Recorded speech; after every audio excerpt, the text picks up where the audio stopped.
So we're doing first time kind of department related workshop. Usually it was more concentrated on compositing and all the surrounding stuff, but we will have series of workshops in which we will dive more into departments that I don't know at all or not so much, and I think it's great for us to understand actually what's happening in the rest of departments of our companies. And that's it. And Ruth, I think you can take it away from here. Are you recording? Okay. Let me just have a look. Okay.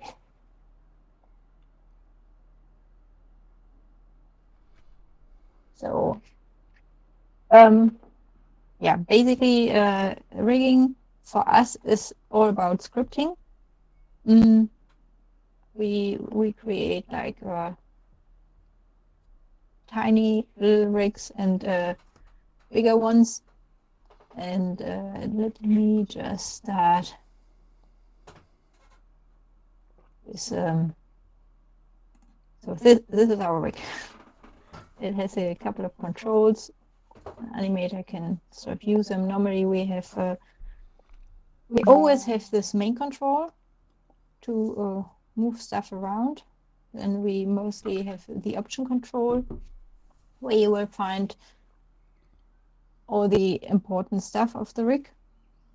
And in particular, which you don't see in this small rig, but you would see the modules which are used, and then you can switch the visibility of the controls to what you need. Let me just get a bigger one. So all our rigs are found in the element manager, which is for asset, basically the place where you find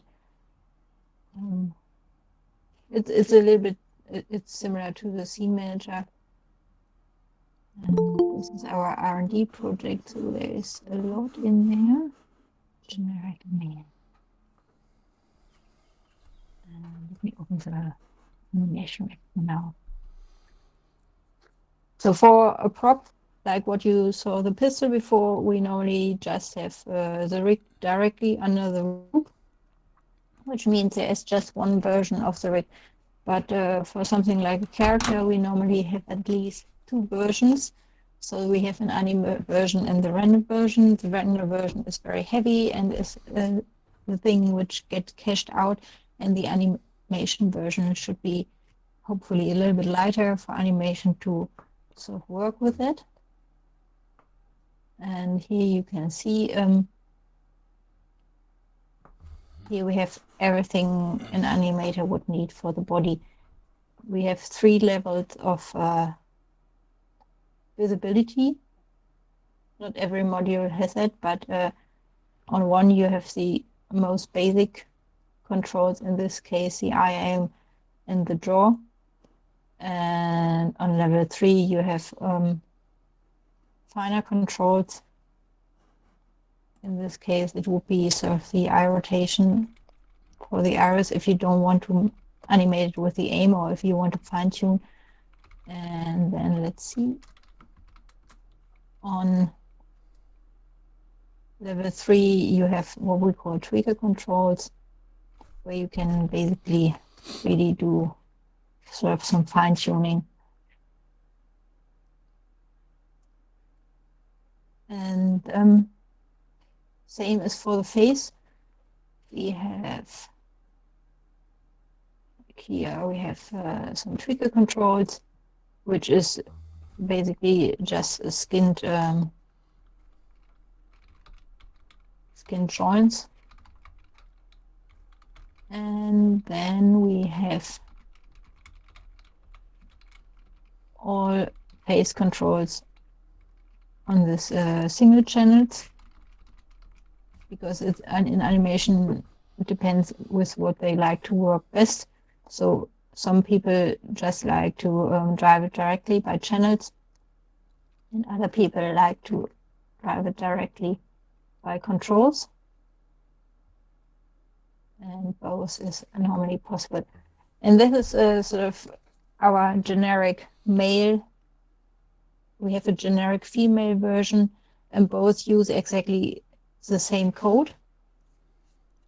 And let's open up this.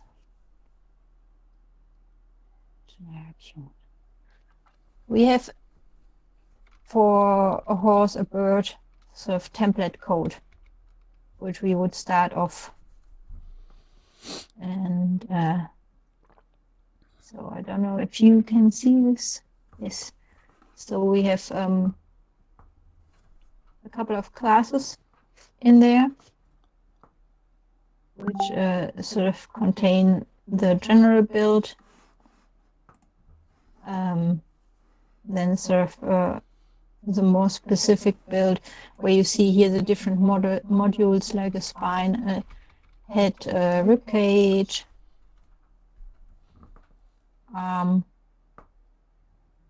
some other stuff we use in our rigs. And when we want to build a new biped, for example, we would just take this and sort of build it based on that, and then just add a particular stuff we would need. So all our bipeds should have the human IK rig attached, so a motion capture can be loaded on them. And then we have our face template, which is here, which also, if it has nothing specific, has always the same structure. So it's loading the face shapes, because our faces are based on blend shapes. And so then in addition, we have something for the tongue and the tweakers. And as you can see here, the tweakers always call sort of the same tweaker class, but then just be set up differently. Our scripts are structured in sort of a particular way. So we have a create, we have start, a build, and a connect. In the create, everything is loaded in memory, sort of in terms of what variables will be there. It's nothing created yet. It's basically only sort of to give the script sort of the knowledge of what will come. And then sort of the first where you can see stuff is in the start. We can see that here. These are the steps a rig would be built. And now, if I press a create, nothing, you will see nothing happen. It's just sort of everything created in terms of what the script will need. And then let me go to the start. And maybe, because it's a little bit bigger, let me show it first. It's a smaller asset.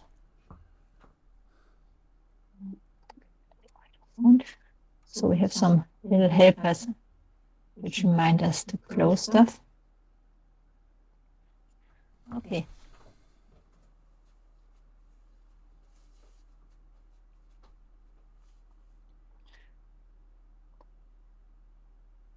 So here, this will be the beginning. I have my guides. And here you can see the name of the guides. It's the handle, it's the index, the trigger, and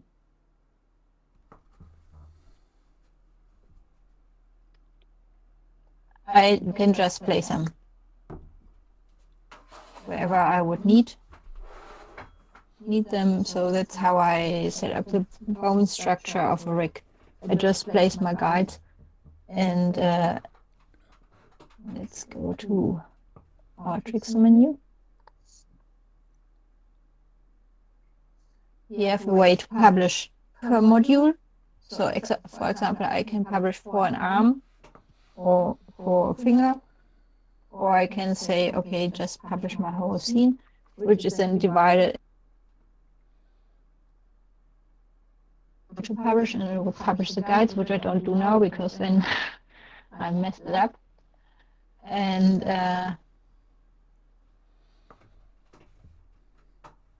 now in the script, I would set up the build if it needs anything particular. But in this case, we would not go to the build because the build is automatically set up in our modules. And in the build, what happens, the modules, for example, the arm, the leg, the spine, whatever gets built, but it does not interconnect. So in the build function, just the module itself gets executed instead of whatever is in there get built. And then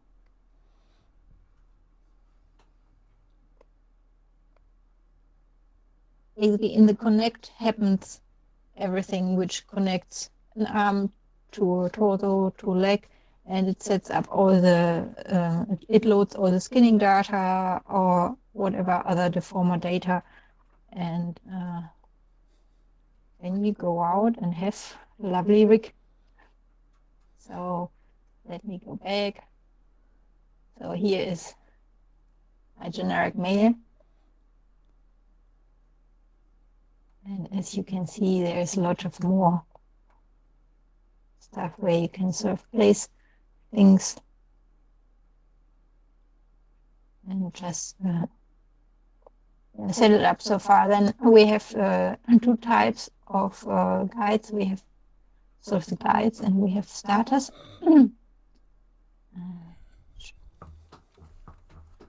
So the starters are just simple locators where we can get position and orientation from. And yeah, we use them for the face where we don't need to have a bigger setup, or we use them for, yeah, and basically modules where it's not so complicated and where you really only need a position.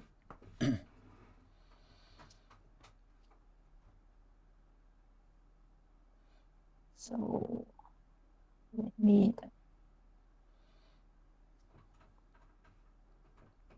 this will take a little bit. So let me show you a little bit more about the script.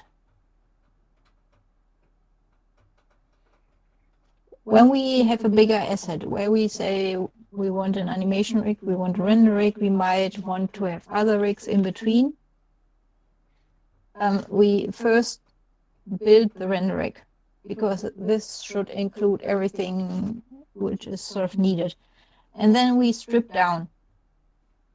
And we do that with this prepare functions. So in the prepare for the render rig, we, for example, clean up the skin clusters, clean up our sets we use, we kick them out and yeah, do some stuff on what should be shown and what should not be shown. And then the render rig is done. And then comes the animation rig. And in this case, it's really small because we just say, hey, delete all the geometry, which is high-res. And this working for this might be more complicated. Maybe I need to remove some deformers or other stuff. But it makes it quite easy for us to be sort of logical, to not have to build several rigs. We try to reuse as much as possible. And now let's see. It's still building. So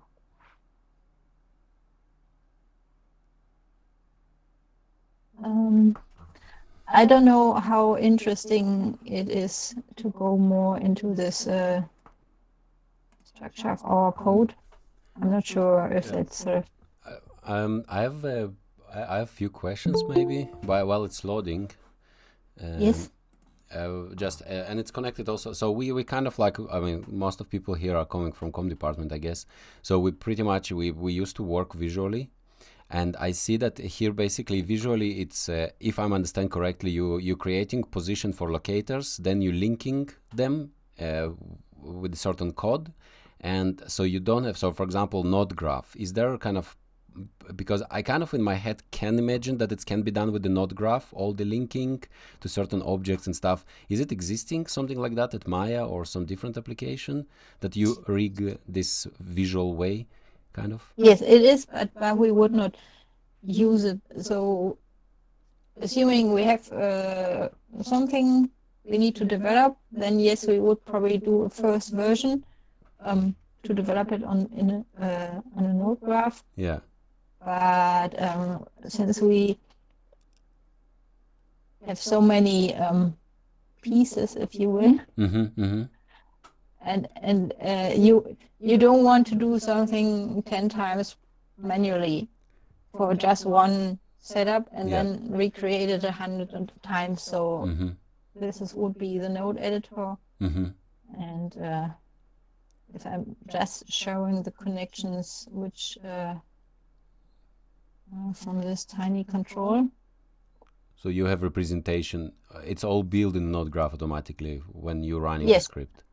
Yes. Okay. Maya is node based, and yeah, you here this was a control I selected. So you have all stuff which is somehow connected to the out and somehow connected to the in. But as you see, this is just sort of a tiny little bit. So if I, for example, I'm not sure if I now mess everything up, if I show this control. So it is cool if you want to develop a small thing, and then you would code it in the end. So rigging is in our days about coding. When I started in rigging, we manually created modules and then we try to sort of copy them manually. But it's a long time ago. So now we changed in the last year. We changed a few things. We have now sets which are called in the script, which have instead of having long lists of geometries, we're using sets, and the sets cannot go through the pipeline, so they're only initially in our rig. We're using sets to copy from a geometry to a bunch of other geometries. There are naming conventions how this sets need to be named for our scripts to understand them, and we can obviously save them out in data and load them in again. And now here I can show you if I want to publish a rig. You will see this function I was talking about, the prepare render and prepare animate. And so the prepare info is just the top, just only this top group. In there, once the rig is built, we have a little attribute which is not yet here yet, which says, okay, I'm version whatever, and I have such and such rigs which belong to me, and then that's render version 27 and animation version 56. And once animation is loading a rig in a scene, they first load this info group, and then sort of depending on what they load, the animation or the render, the info group tells, okay, this rig belongs to this, which is important because you don't want to have an animation rig with an old render rig because maybe it would not match. So that's how we keep this consistent. I have a question regarding difference animation and rendering. Just to be sure, the difference is only in the resolution of the mesh. So all the rest of locators and I don't know, joints, it's absolutely the same. It's just resolution of the mesh is going down in animation rig. No. More than that? No, that totally depends. So what is the same or what has to be the same is the animation control. I know. Oh no.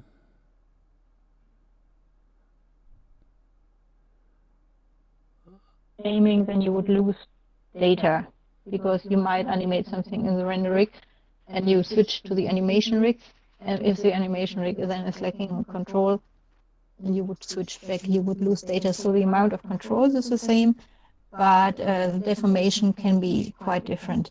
There might be deformers on the render rig which are not on the animation rig. There might be extra joints on the render rig which are not on the animation rig. So the difference is basically not in, it is in resolution as well, but also a lot in deformation. Mm-hmm. Okay.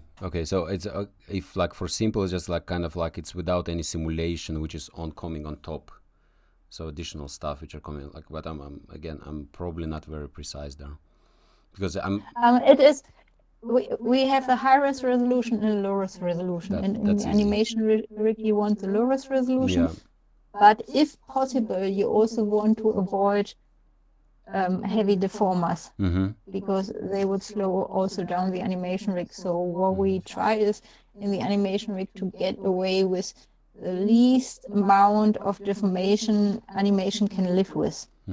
Obviously, there's always a problem. They want to come as close as possible to the end result to judge the animation, but that unfortunately makes the rigs very slow. So it's always a discussion: how slow can the animation rig be? Is it okay for the last final tweaks to load the render rig, because there you can see all the deformations, and that really depends on the asset a little bit, what the asset needs and what the particular animation wants. Yeah, Okay. so I have a question about the process of how you get to the animation. We have a shot. In this shot, we need to duplicate the character. There's a character in the footage, but we need a CG character of it. The base animation is going to be from the footage. Whatever mesh we put on it, on the character, the animation should be the same as in the footage before trying to tweak it into our new mass or things like that. So you start from copying whatever is in the footage. Is that done manually? So you would probably have a camera that would basically stabilize you to see the person or the character just moving his head and arms. That has nothing to do with rigging. This is sort of what automation would do, and they would judge it from the plate. They sort of have the stabilized camera, and then sort of they would try to place the character exactly as a plate is. Then they have a couple of tweakers to sort of match the outline a little bit. But yeah, currently there is no automated process for this, because what in the end the tracking would need to be very accurate in space, and I'm not sure if a software would exist which can do that. But if there were a software which could output for wrist, elbow, whatever data, then that could be probably matched to a FBX skeleton, and that could be used then sort of within our mocap library, because our biped rigs, you can apply mocap data, but I don't think this workflow currently exists. So basically your department actually is before the process that I just said. This is yes, we just creating the rigs, and then we handing them over to animation and rigging, and sort of from there they do the animation. Our rigs do nothing. They just sort of stand in their rig pose, and then they need somebody who is artistically capable of making nice motion. Cool. Thank you. Can I ask a quick question on top of that? Sure. Because of course I would assume that, like you're saying, you sometimes have to deal with motion capture data. How can you layer, or how do you actually layer the motion capture data? And if you want to sort of animate on top of that, how does that get processed into the rigs? Yeah, Is this that's easy or difficult? also not a rigging. Yeah, that's also not a rigging question because we don't have anything to do with it. But in the end, animation loads with our mocap data library, the mocap data, and then they create an animation layer. So they have a way to layer animation. They have a base layer, and then they create a layer on top where they can sort of change keys or mute them or do whatever they want. And that's how that will work. Right. So as long as the motion capture data has the same, levels of controls for wrist and whatever, that it matches the rig, then that's a relatively simple process to layer it on top of stuff that they're doing. Yeah, basically, so if we get any form of motion capture data, and then sort of this FBX rig gets connected to our rig, and then sort of drives our rig, and we output animation from that. So therefore, basically, we take the FBX file, connect it to our rig, and sort of bake the animation onto our rig, and then animation would work from there. So that's why our rig always has the animation on the correct controls, as long as we sort of execute our human IK function. I see. And Okay. Thanks. If I just might add something to that, you can get a really quick overview if you just take a pre-built rigged model and go to Mixamo, because they have a big library, and just going through the process in Blender, if you have any understanding of 3D software, you get a real quick understanding of how the things work. So this can be beneficial. okay, yeah, I mean, so that thing, rigging is artistic, but in sort of a different way. So firstly, it is very technical. You think it in terms of data and in terms of where's the skeleton structure of an asset, where are potentially soft tissue and muscles, and how would that deform well. But yeah, it is very technical, I would say, and also it is important that things are structured in a good way. So scripting wise, which is our main, just show you. So here before a year ago, our data was structured still very simple. We had all constraints outputted, driven keys, guides, locators, and our weights. And now we switched it that we can sort of export and import data per module, which makes us a little bit more flexible. But so if these are all our modules in a generic human, and yeah, that can get a lot more. And you find always sort of 5 or 6 types, I haven't counted, of data in there, which are always the same. So you always have guide data, you might have driven keys data, you have locator data, which is sort of the shape of the animation locators, which the animation handles, which they can sort of grab. And then obviously you have weight data, and you have the weight data from deformers.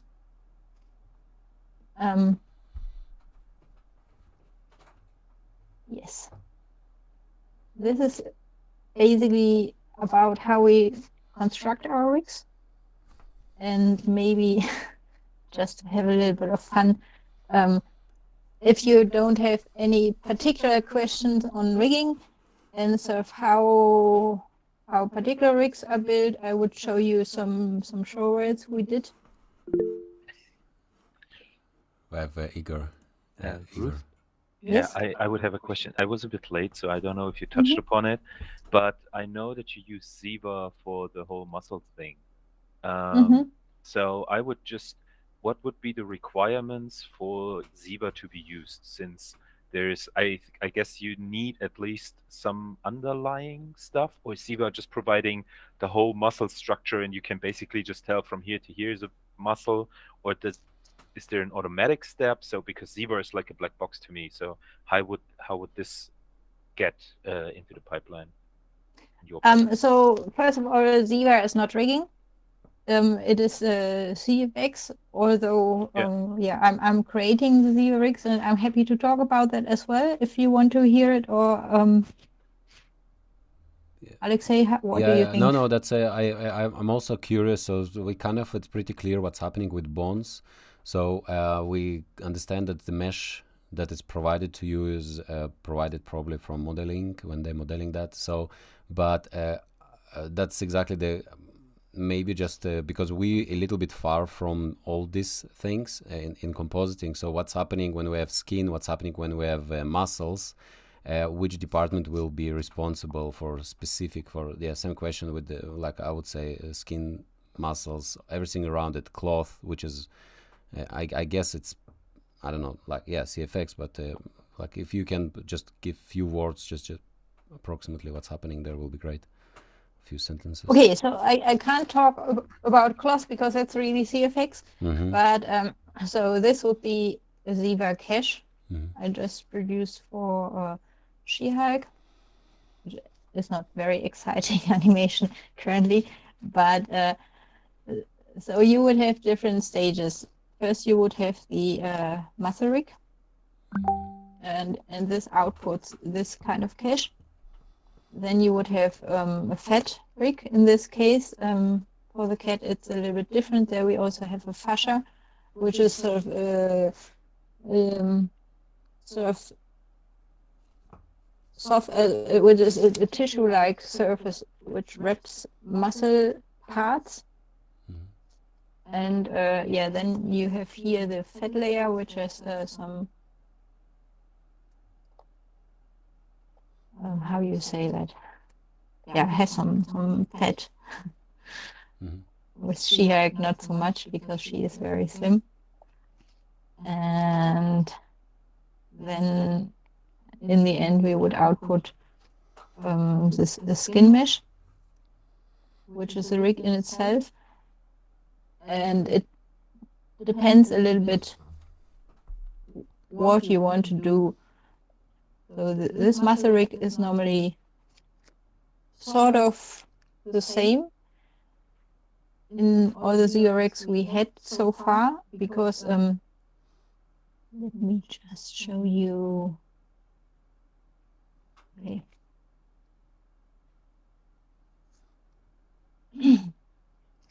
So we get the skeleton from animation as a skeleton cache, then in the rig, and I can open it in a minute, but they are sort of heavy to open. So let me just show it for you in this way first.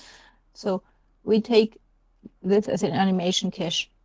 In our muscle rig, we have these geometries and these geometries, and we connect the muscles to whatever bone geometry with constraints. And then when the animation scene get loaded, we blend shape from the animation cache into our skeleton, and that then drives the muscles. And then we go out with this muscle cache. Again, we have a rig which has a muscle in there, which has a fat cache in there, which are sort of constrained to each other. Then the muscle cache get loaded and get blend shaped into the muscles of the rig, which then drives the fat.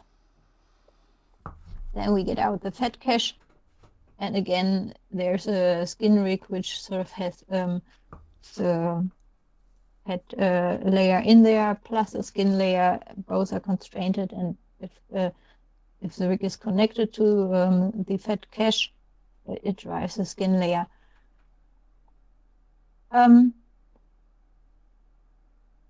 the most of the jiggle, if you will, sort of the movement would come from the muscle rig. Then sort of the fat layer on top is maybe a little bit of jiggle, and sort of gives sort of the deformation of the skin, and the skin layer normally would sort of create, as in Morris, like all the wrinkles we generated. Now in She-Hulk we don't, apart from that we didn't have time to develop this rig, we don't need it so much. And for She-Hulk we basically only need this part because all the other stuff is there. She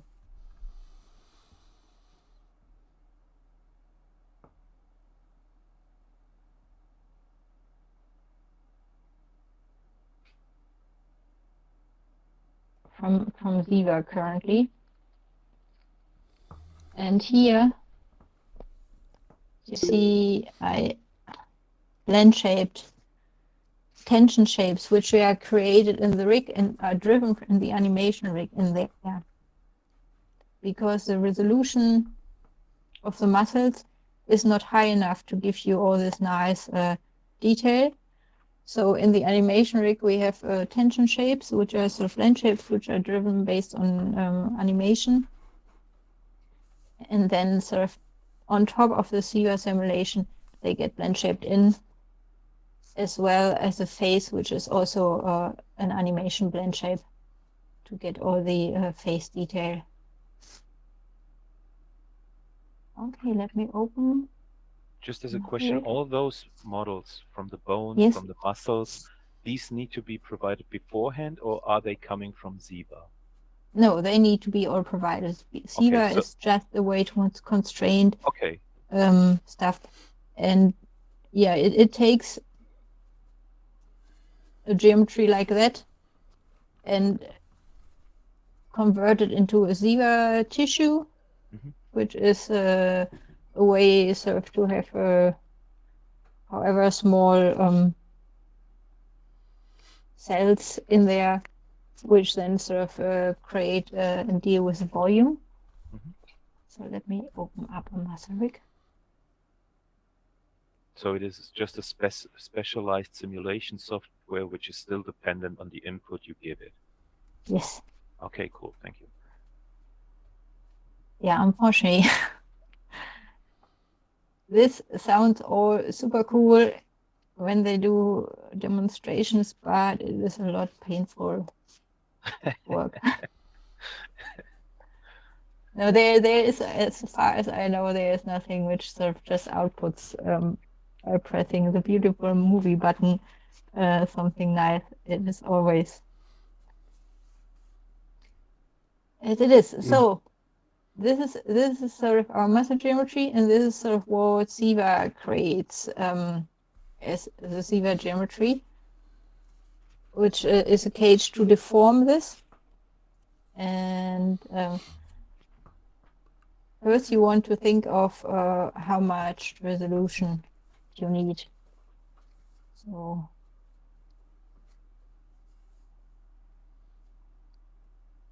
you can make this cage more defined, which slows down the resolution, or you just say you have it on a bigger resolution. Let me just put this back.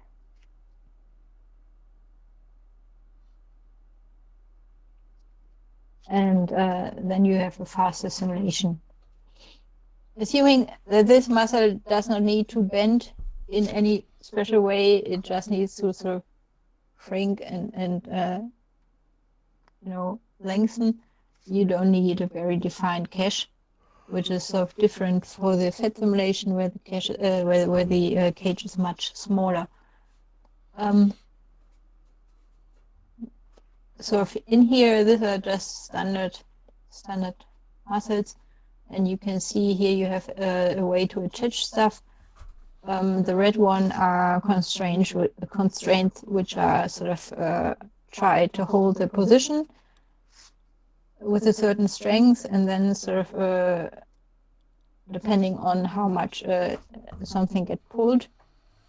And the blue ones are constrained, but they can sort of slide around the surface, so they pull the muscles together, but they would sort of slide on the surface and do not hold the position.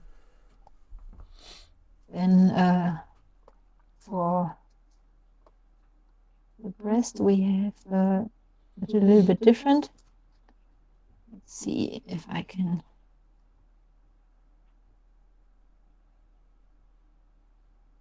So we have, I don't know if you see it, we have a tissue with a subtissue in there to give a little bit more stability. That is something you can do in Ziva. You have your main tissue in there, you put some muscles which are sort of constrained and just inside this other tissue, and that gives you more stable deformation.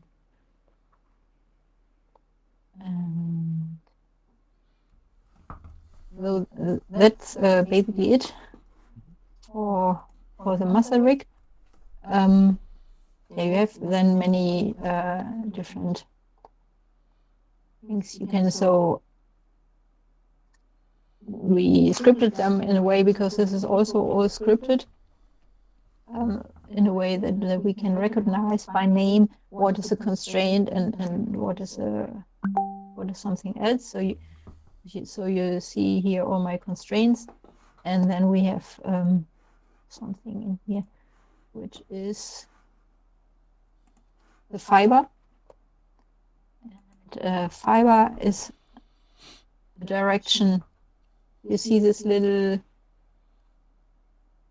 lines here that shows the direction of the pull of a muscle, and sort of how it then deforms if I can paint sort of the direction of the fibers, if you will.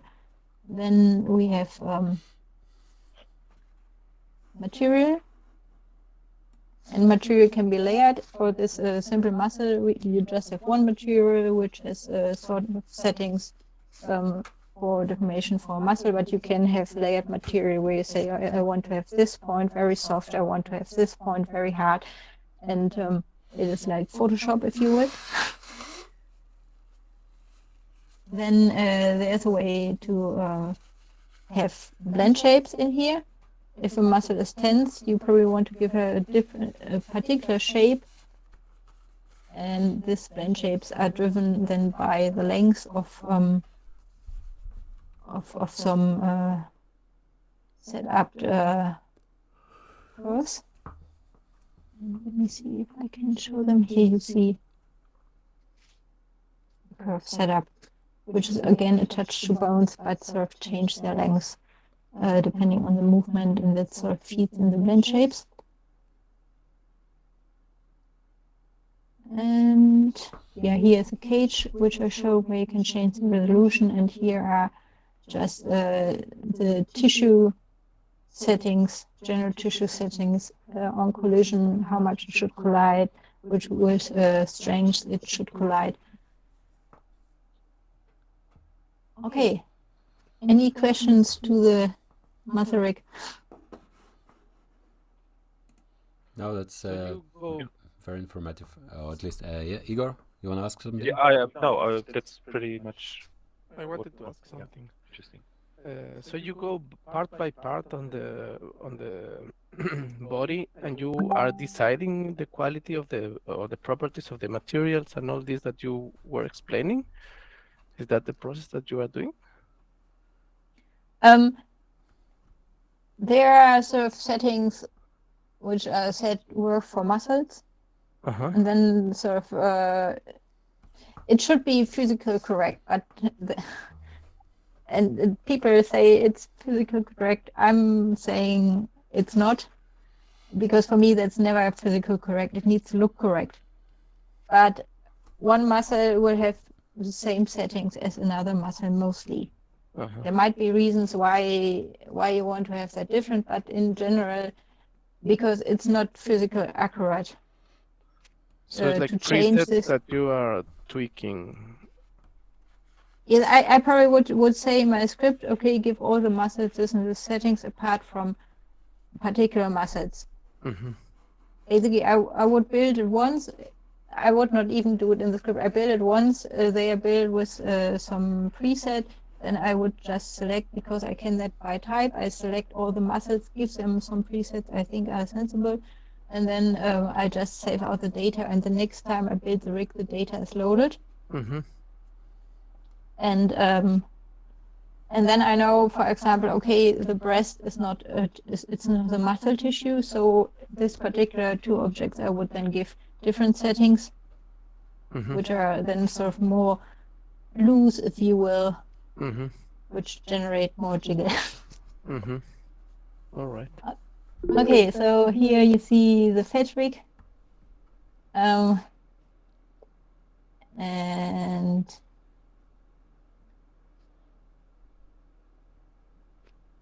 yeah, here you see all the constraints which are going on this fed rig, because every muscle is sort of constrained to it.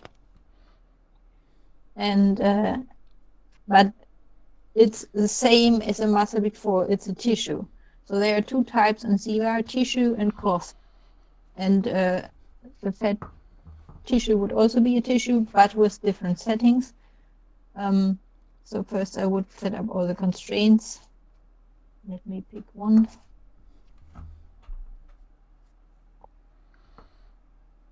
You see then one particular constraint which probably has a certain amount of how much it should pull the surface.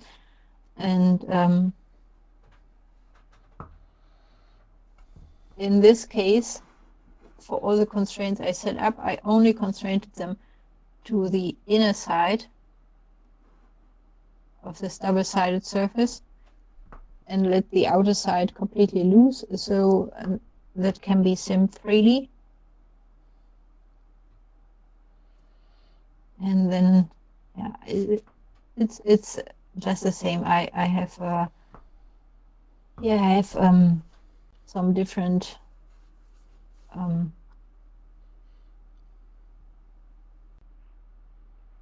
just show you.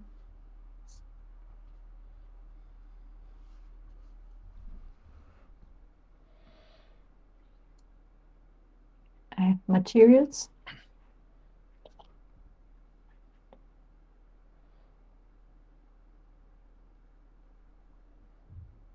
Materials which I paint.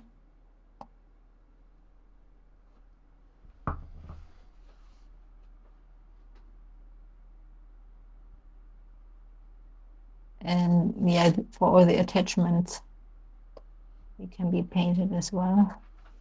I don't see that now. Yeah, it's sort of up here, and you see only the inside is painted. So basically everything in some way or form, shape or form, can be painted. Yeah, and then since it's a tissue, it also has a tissue node where you can set stuff. And yeah, the resolution of the cage, as you see, is much higher for this. And that is because of the double-sidedness. Now, if this would be a single-sided surface, I could make the cage very big, because it would not need such a fine cage, but to sort of capture this double-sidedness, it needs to be very small. Otherwise, I get odd hard edges in there. And last but not least, the skin rig, which now really takes a while to load, because unfortunately for this particular character, that is very high res. And let's see, in the mornings things are loading faster than when people start at any other time. Yeah, Ruth, I think you So have any some. questions so I've- far? I see a hand. I actually not rising even. I'm like just entering. I saw you wanted to show us some videos, and we coming now to last Okay, 5 minutes. I think that will be quite fun to see some. Well, since this loading takes a while, Yeah. let me just show.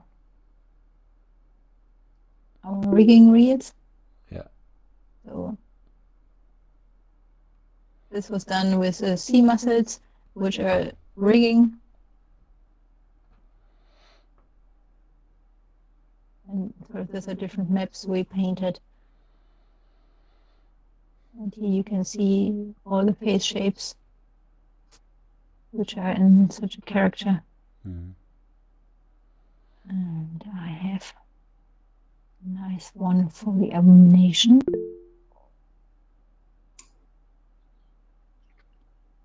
Can I ask another quick question while the videos are running? See if I can pull it in here.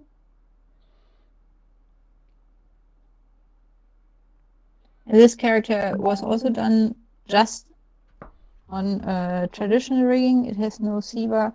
All the jiggle and stuff in there is drawn based. And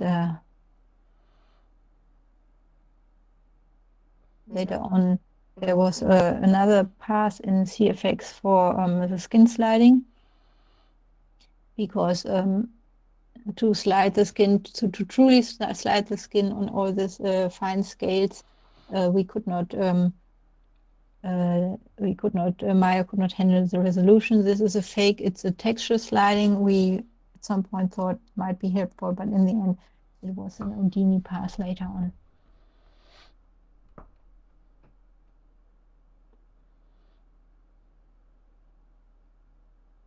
And yeah, you can see there's quite some stuff in a rig.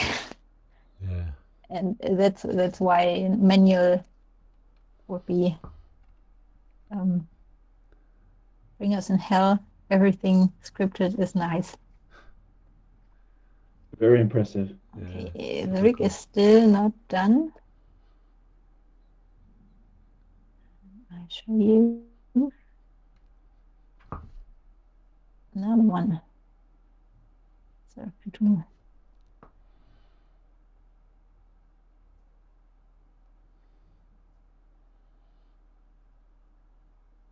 I don't know why I always close RV, which is a little bit stupid, because sometimes it takes ages to load, as you probably know. Let's see if the rig is done. Ah, okay. Yeah, here.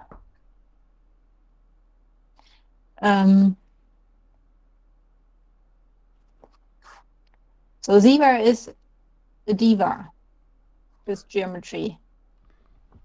Ziva is not taking all geometry. If there is sort of two edges in, if the angle is too stiff or something, Ziva says, no way, I don't do it. Then if you get a model you want to do Ziva on, you have a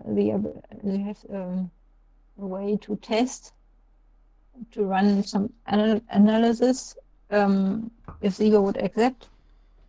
Sometimes, even if the analysis said no, still Ziva will accept stuff, but yeah, it's not super nice. So for this character, for the full character, apart from the resolution, Ziva is not taking it because there are tiny intersections on the eyelids, for example. And since this originally was not planned as Ziva, so if this was not cleaned up, and it would have been difficult because we get the model from another vendor. If we clean something up, we have to do it every iteration. So what I had to do, I had to cut it. And that's what you saw in the beginning. This is sort of what get the Ziva deformation. And that's sort of attached to the fat body, which you see under here.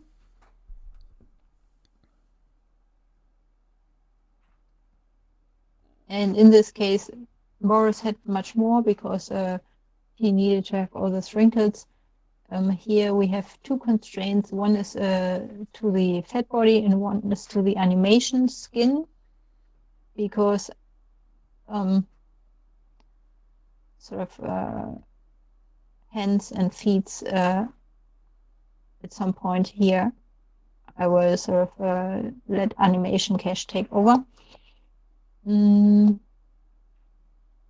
Yeah, then it has some different weight maps painted, and this is not the typical anime, but this is a cloth.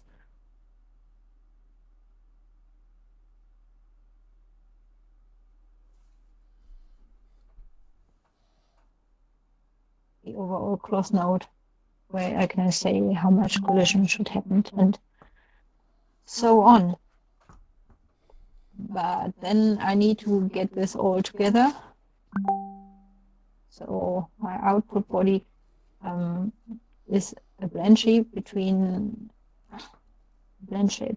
sort of the animation cache and my Ziva output cache. And yeah, that's basically, it's loading. Takes very long time to load, but it's all there's to say, I would say, to the Ziva rigs. And I see we are on time. Amazing. I hope that was interesting to you. Are there still any questions? You answered everything I wrote down. So I cannot hear you, Alexei. now, yep. I still don't hear you. I'm hoping you hear me. I can hear you, Alexei. Ruth, can you hear me? No. Okay. Oh, interesting. Okay, I guess then we are done. Ruth, thank you very much. Thank you very much, whoever joined. Can you hear me, Ruth? No. Okay. Clap, clap, clap. Bye bye. Thank you, Ruth. Ciao. All right. Then I even will stop recording. Thank you very much for everyone who joined.